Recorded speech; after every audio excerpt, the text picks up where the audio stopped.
5.3 Rules for Exponents, page 142. We start off with a couple of rules. It gives us the rule for exponents where x to the nth power is going to equal x times x times x times x all over n times, where n is a positive integer. The x is called the base, okay? So let's say we have a negative 3 raised to the 4th power.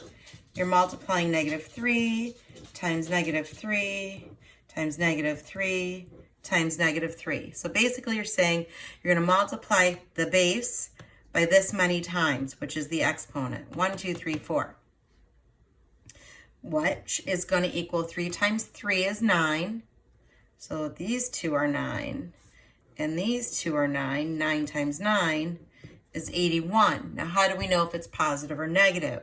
A negative times a negative is a positive. A positive times a negative is a negative.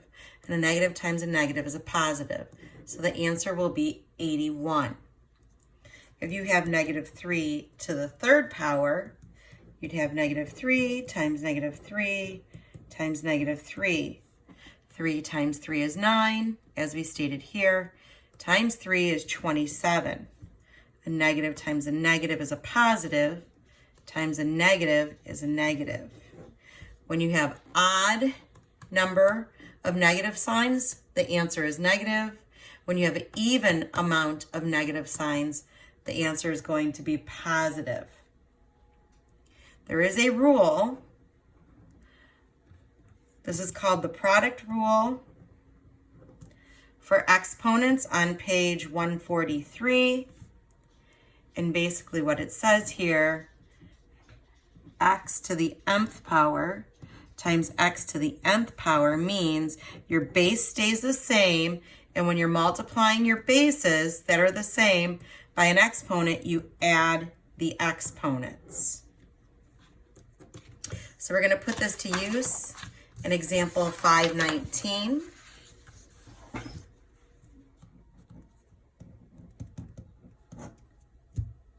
Which says multiply the following.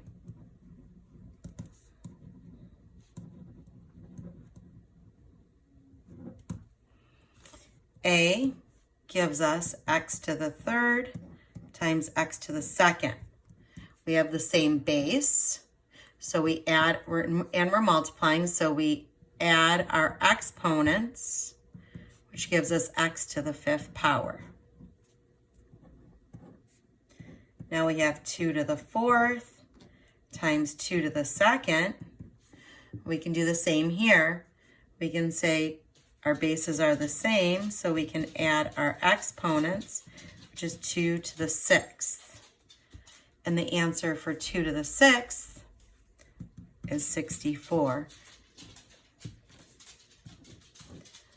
C gives us negative 3 squared times negative 3 cubed. We have the same base, so we can add our exponents. Negative 3 to the 5th power. Now, 3 to the 5th power is going to give us 243. And remember from the last statement, I said that if you have an even amount of exponents, you have a positive answer. If you have an odd amount, it's a negative answer. So our answer is negative 243. And finally, we have D, 5r times r cubed. And believe it or not, we do have an exponent here. Whenever there's not one, we just assume, or not a number, we assume there's a 1. The 5 can stay right there, so it'd be r1 plus 3. So we'd have 5r4.